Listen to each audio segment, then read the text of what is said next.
Ini ada materi nggih dari Mas Rudi ya, yang desain nggih. Saya bisa set screen ya. Nggih. Assalamualaikum warahmatullahi wabarakatuh. Ya, kami hormati Pak Rudi Suryanto. Beliau adalah founder BUMDes ID ya. Untuk perkenalannya ini, Matur nuwun sudah berkenan hadir pada acara kursus KMNI kredensial mikro mahasiswa Indonesia untuk Prodi Ekonomi Pembangunan Universitas Janabadra. Juga teman-teman mahasiswa yang berbahagia. Alhamdulillah pada kesempatan ini kita bisa kembali bersama-sama untuk melaksanakan pertemuan kursus untuk yang pertemuan ke-11 untuk hari ini. Jadi memang kita seminggu 2 kali ya, jadi agak cepat ini untuk pertemuan ke-11. Nah, untuk hari ini nanti yang mengisi Pak Rudi Suryanto dengan materi manajemen dan kelembagaan BUMDes. Nah, perlu kami sampaikan bahwasanya materi-materi yang sudah teman-teman peroleh kemarin terkait dengan mapping potensi desa, kemudian juga digital branding, juga yang lain adalah marketing management gitu ya. Jadi nanti sebagai gambaran teman-teman untuk bisa menyinkronkan materi dengan apa yang disampaikan oleh Pak Rudi pada pagi hari ini. Nah, nanti rencananya untuk tatap maya ini akan selesai maksimal jam 11 ya, jadi tidak lama ya. Jadi nanti Mas Rudi paparan, habis itu diskusi, kemudian maksimal jam 11 selesai. Nah, untuk menyingkat waktu, saya kira silahkan Mas Rudi untuk memulai, monggo. Sudah saya multiple screen. Oke, Assalamualaikum warahmatullahi wabarakatuh. Rekan-rekan semua di sini yang kami hormati, rekan-rekan semua peserta KMNI untuk pengembangan potensi produk dan ekonomi wilayah ya. Jadi sesuai tema yang diberikan kepada kami adalah untuk penguatan kelembagaan khususnya BUMDes. Jadi mungkin ini saya akan share beberapa hal, nanti mungkin kita bisa bersama diskusikan begitu ya.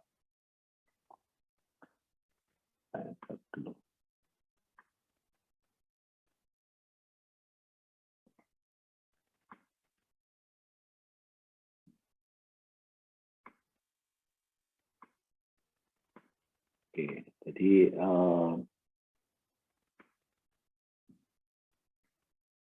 ini memang sebuah diskusi menarik kalau kita bicara terkait dengan BUMDes ya, atau Badan Usaha Milik Desa.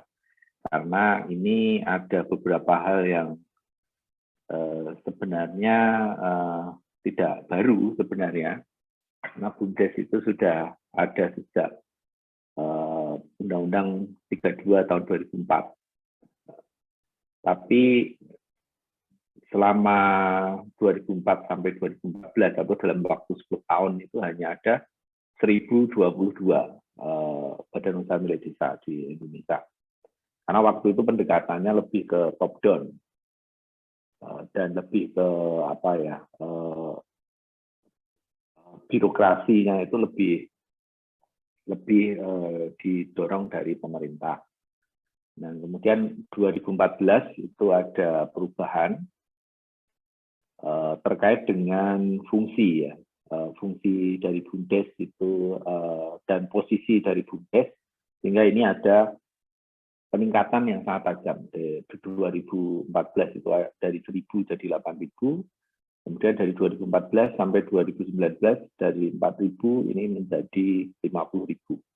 Nah, sebenarnya mungkin fenomena itu yang pertama akan saya coba diskusikan, karena ini ada banyak perubahan di lingkungan, baik di peraturan, teknologi, ekonomi yang terjadi di desa.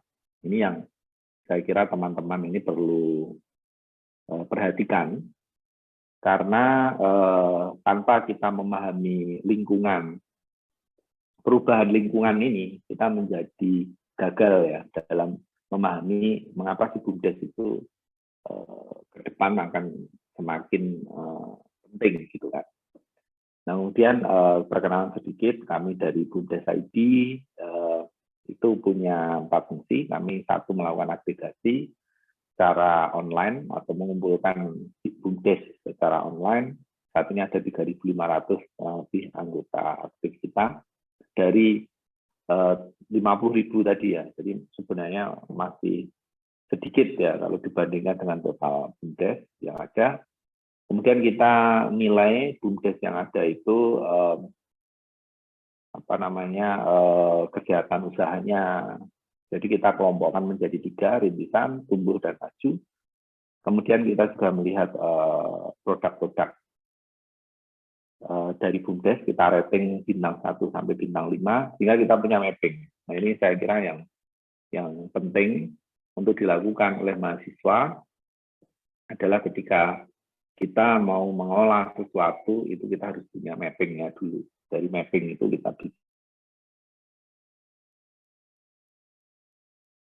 kita mengembangkan program pelatihan pendampingan itu berbasis klasifikasi. Kita pahami rintisan tentu beda kebutuhannya dengan tumbuh, beda kebutuhannya dengan maju. Nah, di situ sebenarnya. Nah, dari pengalaman kita, itu kemudian kita mengumpulkan 5 kelompok masalah, yang ini kemudian jadi kurikulum pendampingan. Nah, hari ini sesuai tema, saya akan lebih bicara masalah aspek kelembagaan. Dan ini tentu nanti sangat terkait dengan aspek tata kelola dan manajemen BUMDes itu sendiri. Nah, tapi tadi seperti yang pengantar saya awal, untuk menghubungkan ya, aspek kelembagaan ini, kita mungkin akan bicara sedikit tentang lingkungan, perubahan lingkungan yang terjadi di BUMDes. Ya. Jadi perubahan lingkungan yang paling kuat pengaruhnya itu adalah dari sisi perubahan peraturan. Jadi ada politik, ekonomi, sosial, teknologi. Politik ini ujungnya adalah perubahan peraturan. Nah, di Indonesia sejak masa reformasi sampai sekarang itu ada arah pemerintah yang lebih terbuka, lebih demokratis, lebih responsif gitu.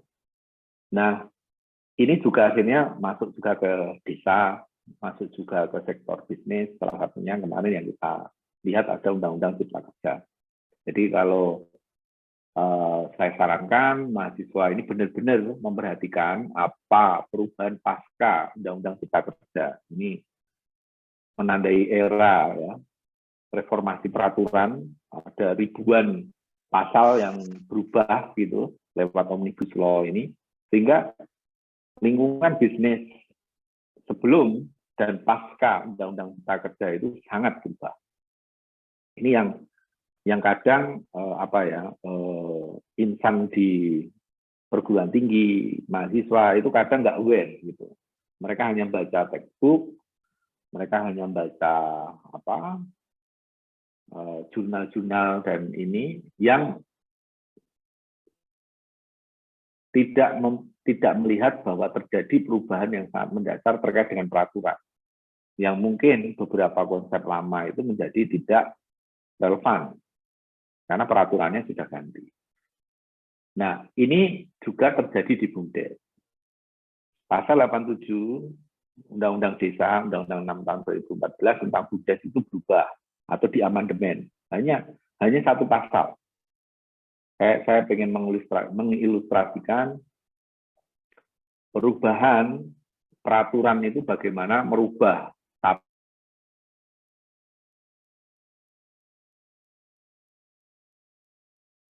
masif ya. Yang dirubah hanya satu. Tapi yang berubah itu adalah definisi. Nah, jadi ketika pengertian BUMDes itu berubah, maka ini yang saya sebut lahir sebuah institusi baru. Artinya meskipun namanya sama-sama BUMDes, tapi BUMDes sebelum Undang-Undang Cipta Kerja dengan BUMDes setelah Undang-Undang Cipta Kerja itu tidak hanya sekedar ganti nama, tapi ini cakupan, posisi, fungsinya itu berubah. Nah, ini yang nanti perlu diperhatikan yang pertama. Nah, kemudian perubahan satu pasal itu melahirkan satu peraturan pemerintah untuk menindaklanjuti yang kita kenal dengan PP 11 tahun 2021 tentang BUMDes. Nah, ini kita bisa lihat ya. Satu pasal berubah, kemudian untuk menerjemahkan perubahan itu perlu satu peraturan pemerintah. Nah, peraturan pemerintah ini kemudian merubah peraturan menteri terkait dengan cara mengelola BUMDes, yang itu lampirannya saja bisa sampai 400 halaman. Ini yang apa namanya, saya ingin sampaikan, kalau rekan-rekan ini mau berjuang merubah keadaan, itu rubahlah peraturan. Ini kekuatannya, dampaknya itu bisa begitu masif ya. Beberapa kata yang berubah di pasal 117 Undang-Undang 11 ini kemudian melahirkan satu PP, kemudian melahirkan satu peraturan, dan sekarang ribuan BUMDes di seluruh Indonesia harus menyesuaikan. Nah, perubahan apa? Yang pertama itu adalah pengakuan badan hukum secara nasional. Jadi BUMDes sebelumnya itu hanya entitas lokal, hanya memiliki dasar hukum yang diakui sepenuhnya di tingkat desa, tapi setelah adanya Undang-Undang Cipta Kerja, setelah adanya PP, ini sekarang diakui secara nasional. Jadi ketika ada BUMDes yang berdiri di desa Pleret, Batul, gitu, dia bisa mempunyai bisnis di Merauke, dia bisa punya bisnis di Sumatera, bahkan suatu ketika dia bisa punya bisnis di Singapura. Karena badan hukum BUMDes itu sepenuhnya diakui oleh pemerintah Indonesia, sama seperti dia mengakui PT, sama seperti dia mengakui yayasan, sama seperti mengakui koperasi. Artinya ini perubahan yang nanti akan merubah peta, ya. Peta pemain di Indonesia ini akan berubah karena muncul pemain baru yang sekarang memiliki infrastruktur, memiliki dasar hukum yang sama dengan pemain-pemain yang lain. Nah, kemudian konsekuensi dari badan hukum itu harus ada perubahan dalam mengelola BUMDes. BUMDes yang sebelumnya dikelola secara lokal, dikelola secara tradisional, ini harus dirubah, memiliki standar yang minimal standar nasional, harus dikelola secara profesional. Nah, ini tentu ada perubahan besar. Anda bisa bayangin bagaimana SDM di desa ini sekarang harus dilatih, harus didampingi untuk dia bisa memenuhi tata kelola BUMDes yang baik, yang memakai prinsip-prinsip tata kelola yang sama dengan PT, sama dengan itu. Kemudian tadi, yang sebelumnya aset BUMDes, salah satu kasus kayak gini, kenapa aset BUMDes ini jadi konsekuensi penting untuk diatur lebih lanjut. BUMDes Ponggok itu penghasilannya 13 miliar, ya keuntungannya tiap tahun bisa 2 miliar, 3 miliar. Lokasinya dia terbatas. Nah, karena lokasinya dia terbatas, maka untuk ekspansi dia perlu untuk membeli tanah di desa yang lain. Nah, sebelum PP 11 ini disahkan, ketika mereka konsultasi ke Kementerian Desa, maka tindakan ini itu menjadi polemik ya, menjadi polemik karena satu, BUMDes ini tidak punya pengakuan badan hukum di luar desa yang bersangkutan. Ketika dia membeli aset di luar desa, ketika dia mau diatasnamakan BUMDes, sebelum PP 11 ini tidak bisa. Nah, ini berarti nanti ada isu, ini siapa ini yang jadi pemilik. Karena yang beli BUMDes, tapi sertifikatnya tidak bisa atas nama BUMDes. Itu satu. Yang kedua, ketika ini terjadi, Ponggok ini punya aset di Kalimantan Tengah, gitu, ada mungkin tanah beberapa puluh hektar di sana dibeli untuk ada pertanian atau perkebunan. Kemudian ini bahasanya menjadi wilayah siapa. Oleh karenanya sekarang kalau rekan-rekan itu perhatikan, ketika kita bicara wilayah, itu sekarang kita udah nggak saatnya bicara wilayah dalam artian fisik. Tapi clustering, wilayah ini bisa karena kita dengan adanya teknologi itu bisa menjangkau. Misalnya kita sekarang ngomong BUMDes yang mengelola kopi. Mungkin kalau dulu kita harus nyari daerah tertentu yang area ini. Kalau sekarang enggak, Anda membuat webinar BUMDes yang mengelola kopi seluruh Indonesia ini akan ikut, dia akan bisa jadi satu clustering. Nah, itu yang pertama. Yang kedua, saya tadi nyebut perubahan definisi. Yang saya ingin tekankan ke mahasiswa, saya dulu ketika mahasiswa seperti Anda itu juga nggak senang baca undang-undang, nggak senang baca peraturan, nggak senang baca standar, senang yang praktis-praktis saja gitu. Tapi saya kemudian sadar bahwa kita kadang miss sesuatu yang besar, sesuatu yang prinsipal, karena kita langsung masuk ke teknis. Tapi kita nggak ngerti lingkungannya ini seperti apa, kita nggak ngerti filosofinya seperti apa, kita nggak ngerti metodologinya, konsepnya, itu kita kan miss. Ya kalau bahasa dulu dosen saya ngomong, ya kita kan jadi tukang. Tukang itu membuat rumah dimanapun ya bentuknya kotak, bentuknya ya seperti itu. Mau di gunung, mau di ini, ya bentuknya seperti itu. Tapi kita harusnya jadi arsitek. Jadi membuat rumah, membuat bangunan itu ya disesuaikan dengan pemanfaatannya.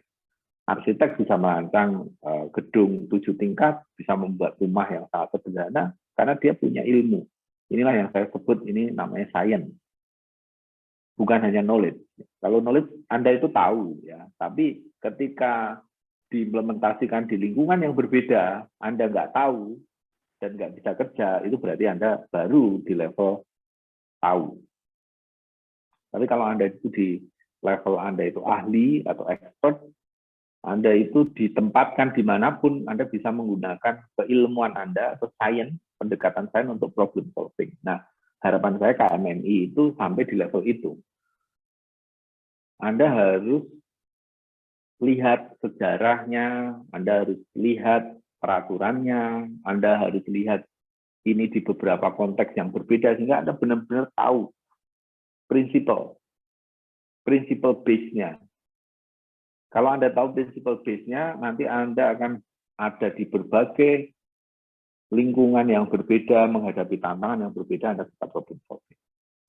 Nah, salah satu kita mempelajari prinsipal base adalah tadi, baca peraturan dan baca. Ini saya bandingkan, yang di atasnya adalah Undang-Undang Cipta, yang di bawahnya adalah Undang-Undang Cipta Kerja. Dari frasa yang pertama, ini namanya sama ya. BUMDes itu nama resminya BUM spasi desa. Ini penyebutannya sama. Kalau di Undang-Undang Desa, dia disebut adalah badan usaha. Tapi di PP 11 atau di Undang-Undang Cipta Kerja, dia disebut adalah badan hukum. Nah ini perubahan yang menurut saya sangat signifikan. Kalau orang ngomong BUMDes adalah badan usaha, ya mau nggak mau, semua orang itu akan berpikir BUMDes ini adalah pelaku bisnis, tujuannya dapat profit, sama dengan BUMN, tapi levelnya di desa. Ya karena memang frasanya itu adalah dia adalah badan usaha. Tapi ketika ini frasanya adalah badan hukum, ini artinya menjadi lain. Cara kami menerangkan sederhananya seperti ini. Perubahan yang paling mendasar dengan adanya PP 11, dengan adanya dengan adanya Undang-Undang Cipta Kerja adalah ketika BUMDes ini jadi badan hukum, maka pertanyaannya badan usahanya di mana? Badan usahanya di unit-unitnya, di unit-unit bisnis yang ada di dalam BUMDes. Berarti BUMDes ini bergeser dari pelaku menjadi wadah. Ini yang di mana-mana kita sampaikan. Kalau bahasa orang ekonomi, ini namanya holding. Jadi kita ada holding, ada business unit. Jadi BUMDes ini harusnya bukan jadi business unit, tapi jadi holding unit-unit bisnis yang ada di desa. Nah, ini mungkin bisa dicatat dulu ya. pemahaman perubahan dari pelaku menjadi wadah. Itu akan membuka banyak perspektif, ya, akan membuka banyak peluang. Kalau Anda itu berpikir saat ini, bahasa saya, kalau bahasa milenial, itu BUMDes itu harusnya jadi platform. Anda lihat Gojek, dia nggak punya motor satupun. Anda lihat Lazada, Anda lihat Tokopedia, dia nggak punya barang satupun. Tapi dia menjadi perusahaan terbesar, kaya raya. Nilai kapitalisasi Gojek itu nomor 2, hanya di bawah BCA. Dia, Anda sebutin banyak perusahaan gede di Indonesia itu tidak lebih gede dari Gojek. Karena setelah dia merger sama Tokopedia, jadi Anda bayangkan bagaimana perusahaan transportasi, logistik, perbankan, trading itu sekarang bergabung menjadi satu, bahkan dia nggak punya cabang dimanapun. GoPay ini sekarang jadi e-money nomor 2 atau nomor 3 paling gede untuk transaksi. Tokopedia udah jadi retail yang paling besar, mengalahkan Salim Group. Anda bisa bayangkan. Padahal dia nggak punya aset fisik. Inilah zaman sekarang. Jadi yang kalau mau gede, salah satunya jadilah platform yang mewadahi pelaku-pelaku. Nah, Anda bisa bayangkan pola yang sama itu diturunkan di level desa. BUMDes harusnya jadi platform, bukan pemain, untuk mewadahi pemain-pemain yang ada di situ. Nah, kemudian satu hal lagi yang sangat prinsipil adalah kalau dulu seluruh atau sebagian besar modalnya dimiliki oleh desa. Desa di sini ada 2 konotasi, yaitu pemerintah desa dan masyarakat desa. Karena di desa itu antara pemerintah dan masyarakat itu tidak bisa dipisahkan. Dia sebagai kesatuan masyarakat itu. Tetapi frasa ini dihilangkan. Nah, inilah pentingnya kita mengkaji perubahan peraturan. Apa sih implikasinya ketika ada penghilangan frasa seluruh atau sebagian besar modalnya dimiliki desa, maka BUMDes ini boleh dimiliki pihak di luar desa. Yang sebelumnya nggak boleh. Boleh dimiliki BUMN, boleh dimiliki oleh investor asing, bahkan. Karena dia, yang penting dia badan hukum mengelola ini, tapi pemiliknya tidak diatur secara spesifik. Nah, Anda bisa bayangkan kan, Indonesia ini berarti akan jadi ladang ya, investasi yang sangat menarik bagi investor. Nah, saya senang sekali sekarang milenial itu pada senang invest ke pasar saham, pasar ini perubahan yang saya luar biasa. Kalau zaman kita dulu itu paling pol-polnya nabung, deposito ya. Saya dulu mungkin ketika mahasiswa udah ada proyek gitu kan, saya setelah beli beberapa saya masukin deposito, itu menurut saya waktu itu sudah satu achievement gitu kan. Tapi sekarang mahasiswa investasinya saham. Nah, harapan saya ke depan ya, sekarang di Indonesia banyak muncul ya venture capital, jadi ya kayak di Silicon Valley ya, dia invest pada startup dan lain sebagainya sebelum dia masuk ke pasar modal. Nah, saya berpikir ke depan tren ini akan masuk ke desa. BUMDes inilah yang jadi startup yang akan ada di desa-desa. Yang ini mereka juga eligible untuk dapat investasi dari pihak manapun, termasuk dari venture capital. Tapi di sisi lain kita harus perhatikan bagaimana lembaga ini juga harus dijaga untuk tetap sesuai tujuan awalnya, yaitu sebesar-besarnya kesejahteraan masyarakat desa. Nah, jadi ketika saya menggambarkan BUMDes itu sebagai 2 level, jadi ada level BUMDes ini sebagai wadah dan ada level unit-unit bisnis. Satu desa hanya bisa punya 1 wadah BUMDes, tapi dia bisa punya banyak unit bisnis. Semakin banyak unit bisnis, semakin baik.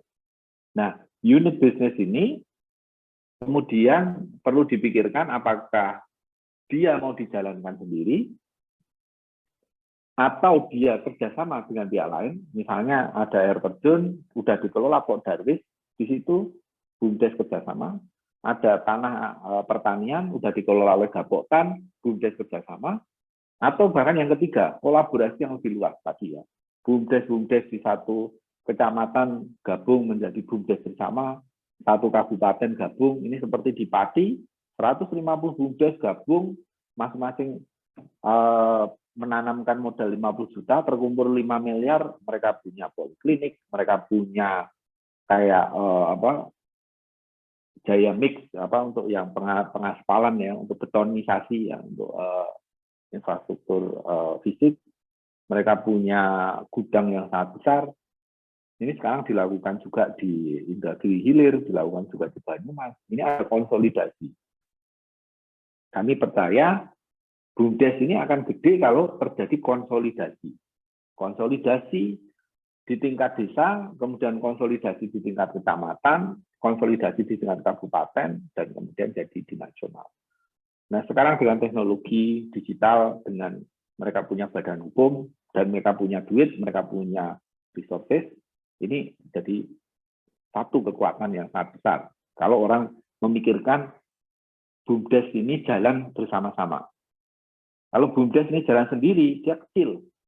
Tapi ketika dia dirangkai seluruh Indonesia itu jadi satu, ini akan jadi kekuatan yang sangat besar. Saya 10 tahun yang lalu diminta melakukan analisis. Dan saya waktu itu sadar saya keliru. Ada 2 analisis. Saya ketika 10 tahun lalu masih S2, tahun 2006 lah tepatnya. Berarti lebih dari 10 tahun yang lalu. Ya. Tahun 2006, berarti hampir 15 tahun yang lalu, saya diminta, ini di kelas ya, waktu itu iPhone tahun 2007. Ya. Waktu itu iPhone baru keluar, yang pertama kali. Waktu itu pemain yang lain ada BlackBerry, ada Nokia, ada yang 2 itu BlackBerry sama Nokia. Nah, kita diminta melakukan analisis kompetisi ya. Kira-kira iPhone ini dia bakal bisa bersaing nggak dengan pemain besar waktu itu Nokia dan BlackBerry. Dan saya ingat satu kelas itu ada 8 kelompok, mayoritas ngomong iPhone ini nggak akan berkembang. Dan itu adalah pembelajaran yang salah satu pembelajaran saya yang paling baik karena di tugas itu kita menganalisa berbagai hal ya, teknologinya, pasarnya, kemudian dari sisi fitur, dari sisi harga, dari sisi, dan kita bandingkan head to head itu iPhone waktu itu tuh kalah dalam semua level. Anda mungkin nggak tahu kalau iPhone pertama itu jelek banget ya, dia belum bisa, waktu itu bahkan belum bisa 3G, dia baru 2G, dan fiturnya, aplikasinya itu sangat sedikit. Jadi wajar ketika kita ngomong. Tapi kita tahu sekarang ya, itu mungkin diketawain, Anda ketawain kita kalau kita waktu itu ngomong bahwa iPhone ini bakal kalah sama atau nggak akan berkembang ya. Yang kedua, setelah saya kembali di sini, kita ada satu diskusi itu diminta menganalisis apakah Carrefour waktu itu masuk ke Jogja sama Indomaret ya, Alfamart, Indomaret itu akan lebih menang mana gitu kan. Nah, kita waktu itu Carrefour pas masuk itu luar biasa. Dia produknya sangat lengkap, harganya sangat murah.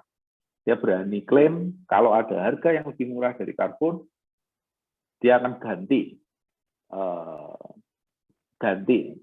produk itu dan uangnya akan dikembalikan tambah 10%. Dia punya advertising yang sangat gede. Dan Anda sekarang tahu lebih gede mana antara yang kecil-kecil kayak Indomaret, Alfamart dengan Carrefour. Anda lihat Giant tutup, ya Carrefour ini di Jogja juga udah ganti. Anda dulu ada Makro, ada ini itu semua struggling. Ya. Supermarket semua struggling. Yang kecil-kecil jalan. Nah, saya pengen memberikan Anda pertanyaan yang sama. Anda mungkin bisa lihat, mungkin ketika saya ngomong, oh BUMDes akan jadi raksasa baru, yang kecil-kecil ini nanti akan menang bersaing ini kalau dia berjejaring.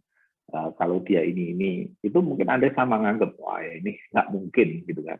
Sama waktu itu saya dulu berpikir nggak mungkin iPhone ini akan menang dengan BlackBerry, yang juga saya berpikir nggak mungkin Indomaret, Alfamart menang sama Carrefour. Tapi Anda sekarang lihat ya, sama seperti Gojek ketika muncul Bluebird itu nggak sama sekali nggak mikir itu bakal jadi tantangan. Kita usahanya taksi, ini usahanya naik ojek, naik motor, ini seolah-olah nggak berhubungan, tapi Bluebird hampir kolaps dengan perkembangan dari Gojek.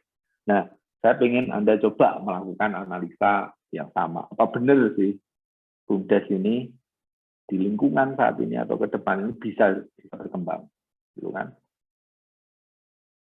Nah, kemudian yang mengapa kok saya berpendapat ini itu bakal jadi bakal jadi gede, karena terjadi perubahan yang sangat mendasar tadi yang saya sebut. Desa ini sangat berbeda dengan 10 tahun atau 20 tahun yang lalu. Desa sekarang ketika Anda masuk ke desa sekarang, jangan dibayangin desa itu kayak terbelakang, bodoh, dan lain sebagainya. Sebagai contoh, kalau Anda ke Jogja, dari bandara sampai ke UGM, itu semua desa. Anda melewati desa semua. Jadi desa saat ini maupun ke depan itu bukan berarti ya tadi seperti yang digambarkan ini gunung, sawah atau apa. Bisa jadi lingkungannya itu persis seperti kota kayak di Babarsari, Catur Tunggal, Depok, di Jogja, Mabuo dan lain sebagainya. Ada hotel di situ, ada rumah sakit di situ, ada ini. Tapi sebenarnya statusnya dia desa. Kalau Anda nanti bisa googling desa paling kaya di dunia itu ada di Guangxi di Cina, itu dia menggabungkan kayak 11 desa di situ. Saya pernah ke Korea Selatan juga, ke salah satu desa yang maju di sana, ya seperti yang Anda lihat seperti kota jadinya. Nah, jadi definisi desa itu sendiri pun mungkin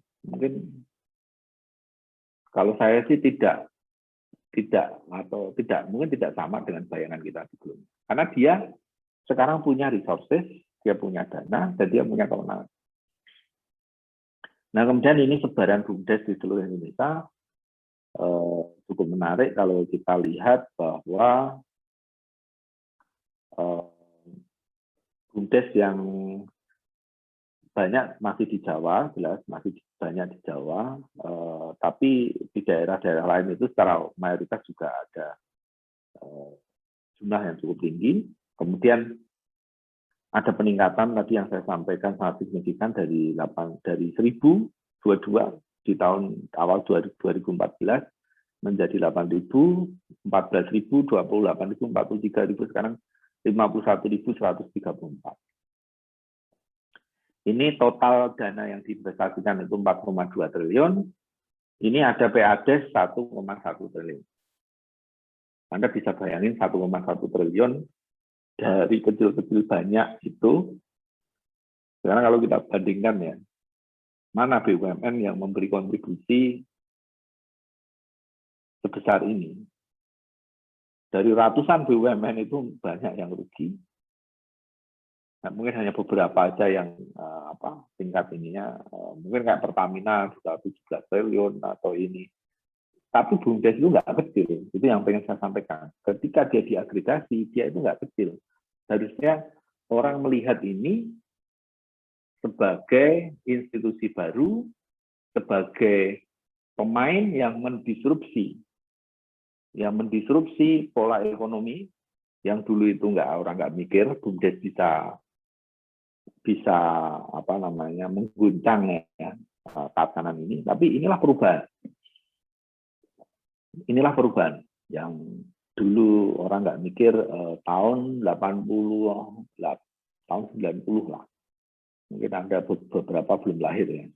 Ada wawancara ke direkturnya Samsung, ketika wartawan nanya visinya Samsung itu apa, jadi dibilang visi kita cuma satu, mengalahkan Sony.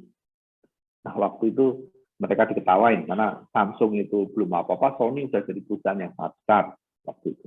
Tapi sekarang di generasi Anda, mungkin Anda nggak kenal Sony, Anda tahunya Samsung. Hanya dalam waktu 20 tahun, Samsung itu bisa men-take out Sony. Itulah pentingnya visi. Nah, visi itu hanya bisa jalan kalau Anda punya sebuah fleksibilitas, sebuah kewenangan, sebuah ini yang apa namanya, yang cukup luas ya, cukup fleksibel. Dan inilah sekarang yang dimiliki desa dengan yang namanya kewenangan lokal skala desa. Kewenangan lokal skala desa itu intinya Anda boleh melakukan apapun di desa, karena desa ini jadi satu pemerintahan sendiri. Sekarang ada 3 pemerintahan di Indonesia, ada pemerintahan pusat, pemerintahan daerah, dan pemerintahan desa. Yang penting Anda musyawarah, Anda itu mengelola wilayah Anda sendiri, penduduk Anda sendiri, itu silahkan. Asal Anda nggak mengatur wilayah orang lain, Anda nggak menciptakan mata uang sendiri, nggak membuat senjata sendiri, silahkan. Nah, fleksibilitas ini itu luar biasa. Makanya Anda lihat BUMDes itu ada yang mengelola wisata, ada yang mengelola simpan pinjam, ada yang membuat toko desa, ada yang membuat perkebunan ratusan hektar, ada yang membuat mini pabrik, ada yang membuat landasan pesawat terbang. Ini menjadi sangat berbeda dengan KUD. Koperasi unit desa dulu dari Sabang sampai Merauke sama jualan pupuk. Entah dia punya pertanian, entah dia tidak. Tapi kalau BUMDes itu dikembangkan sesuai dengan kewenangan dan potensi lokal masing-masing. Nah, yang ini yang banyak masyarakat di desa belum aware gitu. Dia masih ke bawah polanya KUD dulu. Apa di sana wisata, saya buat wisata, padahal nggak ada potensi. Apa pertanian, kita buat pertanian. Oh, ada instruksi buat pertades, semua buat pertades. Padahal mereka tidak melakukan kajian. Itulah yang banyak BUMDes juga mangkrak. Kita nggak pungkiri dari 51.000 itu 40.000 struggling. Hanya 11.000 yang bisa berjalan dengan baik. Tapi kalau saya lihat 11.000 pun ini udah luar biasa. Banyak yang mereferensi One Village, One Product-nya di Thailand. Ini. Dia cuma 3.000, cuma 2.000. Menurut saya itu konyol Indonesia belajar hal-hal kayak gitu. Kita jauh lebih advance terkait dengan empowerment itu. Mungkin bandingan kita itu hanya Korea Selatan sama ini. Tapi di negara Asia Tenggara, harusnya kita leading kalau kita ngomong empowerment. Sama sekarang yang saya ngomong, Indonesia itu adalah social enterprise powerhouse. Kita itu mungkin yang memiliki social enterprise paling gede di dunia. Cuma pendidikan kita, media kita itu masih bias pada komersial entrepreneur. Yang diomongin cuma perusahaan. Apalagi banyak kampus nih yang saya ini, yang diomongin pasar saham. Padahal hanya 300-400 perusahaan Indonesia yang listing di situ. Ini ada 51.000. Tapi kurikulum untuk social enterprise, kurikulum untuk ekonomi berkelanjutan, ekonomi lokal, itu sangat timpang. Apa yang kita pelajari di kampus itu tidak relevan dengan apa yang terjadi di dunia nyata di Indonesia. Maka saya sangat mendukung apapun program Kampus Merdeka, karena saya punya keyakinan itu memang yang tepat. Harusnya Indonesia melakukan itu sejak tahun-tahun yang lalu. Karena apa yang sekarang diajarkan di perguruan tinggi, karena saya juga dosen, dan saya juga praktisi, itu gap-nya udah sangat jauh. Nah, ini ya bagus Anda ikut KMMI ini, Anda jadi terekspos ya. Oh, ternyata desa ini punya potensi, ini brilian yang masih di dalam lumpur, bahasa saya. Tinggal digosok aja. Potensinya ada, peluangnya ada, tapi banyak orang yang belum melihat itu. Makanya nanti saya sampaikan 3 unicorn di Indonesia. Ini baru saja Indonesia punya unicorn baru, blibli.com. Tapi 3 unicorn dalam 3 tahun mendatang, semua adalah startup yang ngurusi desa.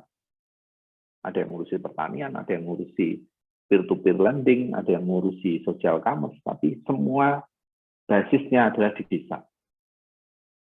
Jadi ketika Anda itu sekarang ya, di masa paling kreatif, masa Anda menentukan masa depan, Harusnya cita-citanya misalnya Anda itu ya buat startup gitu kan, buat usaha. Kalau Anda itu positioningnya masih di kota apa, Anda bisa lihat sekarang. Pandemi, COVID-19, siapa yang paling kena? Adalah usaha yang ada di kota. Dengan PPKM, mall jadi tutup, kemudian kafe-kafe jadi nggak ada pengunjung, buka agak ini ditutup oleh Satgas. Tapi Anda lihat ke desa, hampir nggak ada perubahan kehidupan. Mereka tetap ke sawah, mereka tetap beroperasi, mereka tetap ke pasar dan lain sebagainya. Nah itu potensial. Secara ekonomi potensinya ada di situ. Maka kita tidak bisa melihat BUMDes ini hanya sekedar bentuk badan usaha, itu kita akan miss. Tapi ini adalah semangat baru. Semangat baru untuk desa itu kembali ke dalam jati dirinya dia. Dan ini menurut saya sangat mendasar dan sangat penting. Karena orang sadar sekarang, ketika pandemi ini menurut saya jelas begitu banyak kesedihan, begitu banyak kepedihan, kayak kita ini banyak kehilangan orang-orang yang dekat karena pandemi. Tapi di sisi lain, tidak kita pungkiri, pandemi ini menyadarkan kita secara kolektif bahwa ternyata dalam hidup ini, satu, hal yang paling penting adalah kesehatan. Dan ketika ini jadi kesadaran kolektif bahwa hal yang paling penting dalam kesehatan, maka orang akan sadar bahwa kita menjadi sehat karena makan makanan yang bergizi. Makan makanan yang lebih sedikit terpapar bahan kimia. Makan makanan yang organik.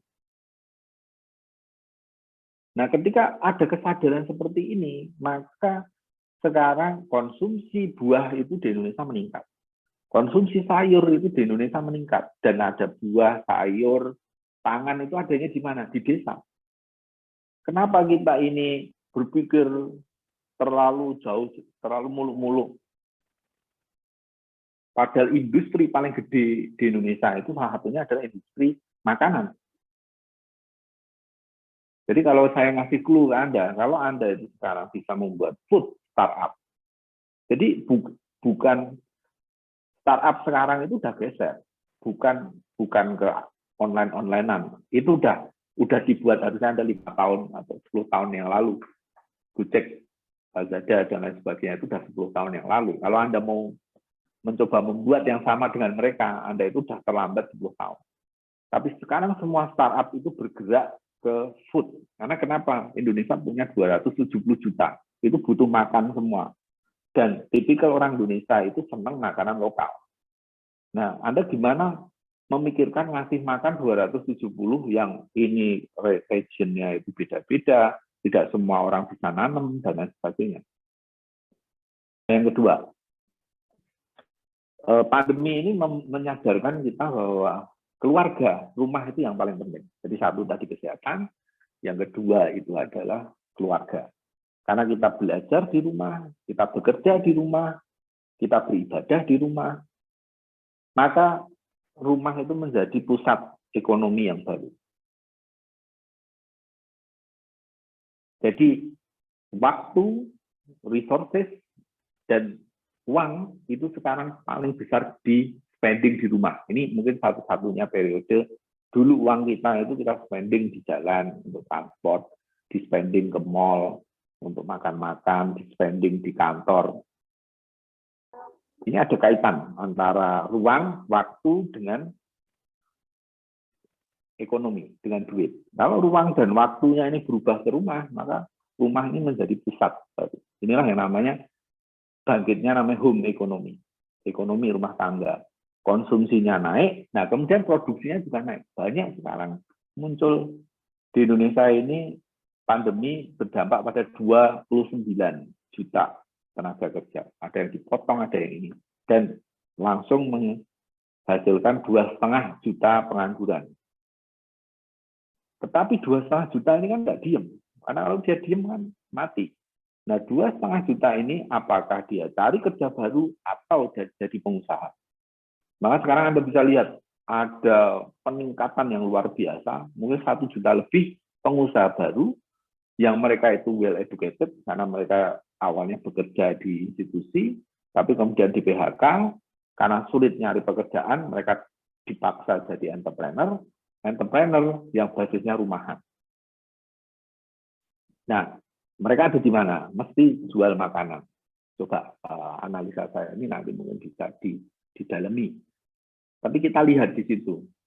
Ini yang saya sebut ikannya. Kalau Anda mancing, Anda jangan mancing di tempat yang di situ nggak ada ikannya. Fashion, tourism, kemudian semua yang tersier itu, Anda mau buat karaoke atau apa itu, ikannya udah nggak ada di situ karena dia lari. Dia lari ke rumah. Nah, rumah inilah dia makan di situ, hiburan di situ, makan Netflix itu naik, GoFood itu naik, sekarang Shopee Food itu naik. Nah, Anda coba pikirkan, Anda harusnya akan dapat ide di situ. Bagaimana menjembatani dua ini? Sekarang basisnya di rumah, resources-nya di sini. Maka sekarang perusahaan logistik itu sangat berkembang. Anda bisa sebut di cepat itu dapat funding yang sangat besar, mungkin suatu ketika dia juga bisa jadi unicorn, siapa tahu. Nah, kemudian untuk menghubungkan ini, tentu kita butuh wadah. Yang ketiga itu sebenarnya kemandirian. Saya ngomong, orang orientasinya berubah. Mungkin orang yang pendapatannya gede, tapi nggak stabil. Mungkin pendapatnya, sekarang orang pada nyari yang lebih stable, lebih settle. Ada banyak orang yang jual rumah di kota, pindah ke daerah, membuat bisnis. Karena sekarang selama ada internet, sekarang tol ya, Anda lihat, saya kemarin ke Jawa Timur yang dulu saya harus 8 jam, 10 jam, sekarang bisa 4 jam. Mungkin besok ketika ini udah terhubung semua dari ke Jakarta, dari manapun mungkin hanya 6 jam. 6 jam saya kira udah sangat convenient. Ya. Jadi Anda bisa tinggal di satu tempat yang sangat remote gitu, tapi Anda ke pusat kota hanya butuh 3 jam, 4 jam, itu oke, gitu kan. Anda setiap weekend Anda pergi ke kota, itu akan jadi tren ya, yang ke depan menurut saya ketika tol apa ini sudah terkoneksi dengan baik. Nah, tren-tren itu saya pikir akan membentuk yang namanya ekonomi baru. Ekonomi yang harapan kita lebih seimbang, lebih sustainable, yaitu ekonomi yang berbasis kepada perdesaan. Sebagai balik lagi jati diri kita, sebagai manusia kita butuh makanan yang sehat. Makanan yang sehat ini harus kita produksi sendiri, jangan sampai kita pangan ini impor. Nah, kalau kita ini semua lakukan, ini kita akan lebih sustain. Mungkin angkanya tidak kayak kemarin ngejar ekspor, ngejar industri-industri yang sebenarnya mungkin pasar domestiknya belum begitu kuat. Indonesia kayak mau ngelompat ke situ. Padahal market lokal itu sangat gede. Kalau saya ngapain ekspor? Kalau kita pasar lokal ini aja juga belum kita bisa garap dengan serius, gitu kan? Jadi ada pemikiran bagaimana kita menguatkan lokal dulu, baru kita nanti ketika lokal kuat ini baru kita ekspor. Ini persis yang dilakukan Cina. Dan kita lihat mereka sangat sukses dalam 20 tahun. Banyak orang yang nggak paham, orang Cina bangun tol, infrastruktur itu menghubungkan semua desa. Jadi Cina ini membangun Cina itu dari desa, yang kemudian ditiru Indonesia mungkin sekitar 20 atau 30 tahun. Kemudian harusnya kita ini sudah dari dulu ya, karena Cina ini juga belajar dari Indonesia, dia ngirim dosen-dosennya ke UGM, ketemu Prof. Mubiarto, dan kemudian mereka sadar bahwa oh ya ini kalau mau kuat itu harus membangun agriculture. Anda silakan pelajari sistem ekonomi Cina itu ada 4 pilar ya. Salah satunya mereka memperkuat agriculture. Mereka basisnya dari pertanian. Itu yang sangat membedakan ya, mungkin dengan di Eropa, di Amerika. Harusnya Indonesia balik lagi ke situ. Kita mau industrinya semaju apapun, kalau militernya sekuat apapun, kalau nggak bisa makan ya sama aja. Nah, kita masih punya PR di situ untuk ketahanan pangan, yang harusnya dengan kita punya desa, punya BUMDes, arahnya ke situ. Nah, kemudian BUMDes ini juga punya wajah, tidak punya wajah, hanya punya wajah ekonomi, tapi juga punya wajah sosial atau layanan umum. Ini yang sangat membedakan. Jadi ini yang sering sekarang disebut hybrid organization, organisasi setengahnya privat, setengahnya juga publik. Karena BUMDes tidak mungkin hanya sekedar mencari profit. Profit itu hanya alat untuk tujuan utama, yaitu meningkatkan kesejahteraan. Kesejahteraan ini tidak hanya ekonomi, tapi juga ekonomi, sosial, dan lingkungan. Nah, ini perspektif yang sangat bagus yang dikenalkan di Indonesia, sudah menganut ya sustainable development dengan indeks desa membangun. Anda nanti lihat indeks desa membangun tidak mengukur desa hanya sisi ekonomi, dalam arti tingkat kemiskinan, pengangguran, pertumbuhan ekonomi, ketimpangan, tapi juga mengukur sisi sosial. Seberapa mereka itu kohesif, tingkat konflik sosial, indeks kebahagiaan hidup, dan lain sebagainya. Dan di sisi lain juga menguntung lingkungan. Karena nggak make sense ekonomi maju tapi lingkungan rusak. Itu secara jangka panjang, itu cost-nya juga akan lebih tinggi. Nah, ini perspektif ini yang saya kira mahasiswa itu perlu paham ke depan, ada convergence ke sustainable economic development, yaitu ketemunya 4. Ya. Di Indonesia nambah 1 perspektif, 4 ya, ekonomi, sosial, environment, dan satu lagi culture. Jadi bagaimana menjaga budaya desa itu juga nggak hilang. Itu juga perspektif baru yang perlu masuk ya. Sekarang udah banyak. Kalau dulu kan orang ngomong triple bottom line, profit, people, planet. Nah, sekarang tambah 1, culture. Karena desa kalau hilang budaya desanya, ya dia akan ada bahaya. Kemudian ini harusnya gimana jadi gerakan. Maka saya itu bersyukur saya diundang, mungkin sejak pandemi ini saya sudah diundang 130 kali, mungkin hampir 150 kali untuk bicara di berbagai webinar, dan saya ngomong hal yang sama.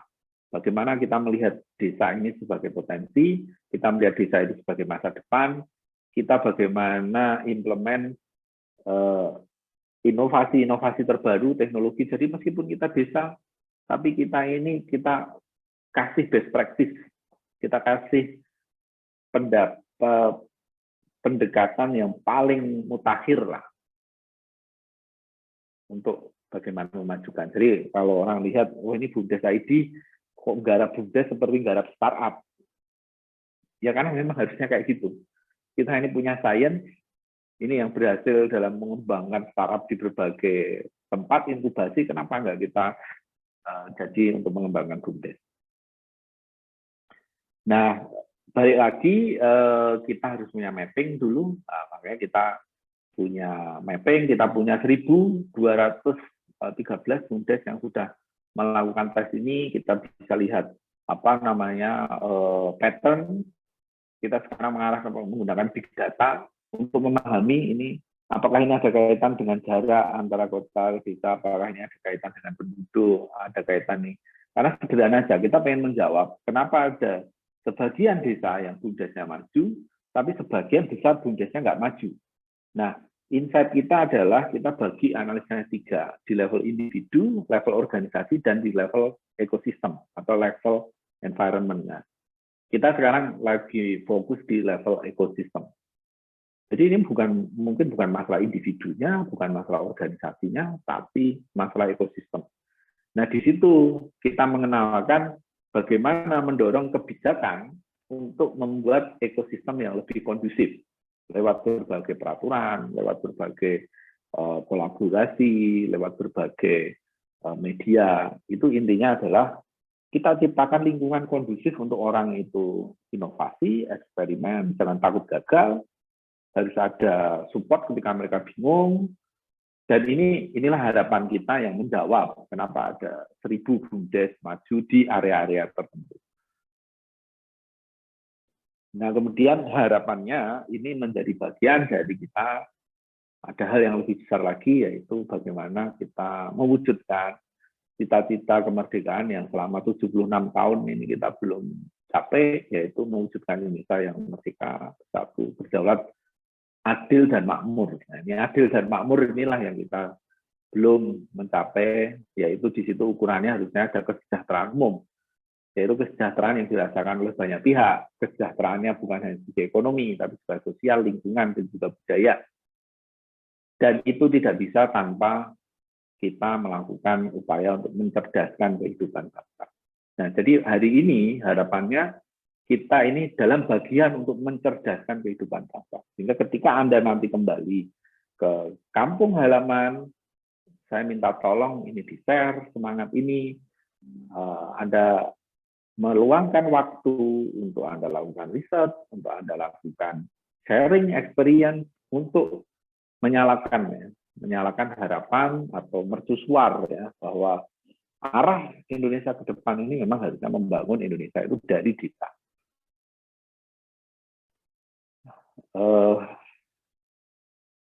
Supaya ya tadi, ini sebagai kesimpulan kita, supaya 3 masalah klasik di desa, kemiskinan, pengangguran, ketimpangan ini bisa kita atasi. Bukan dengan kita ngasih bantuan-bantuan, tapi bagaimana mendorong mereka untuk bisa mengelola potensi masing-masing, untuk bisa menyelesaikan masalah masing-masing dengan pendekatan kolektif, dengan membuat kelembagaan yang kuat, yaitu BUMDes.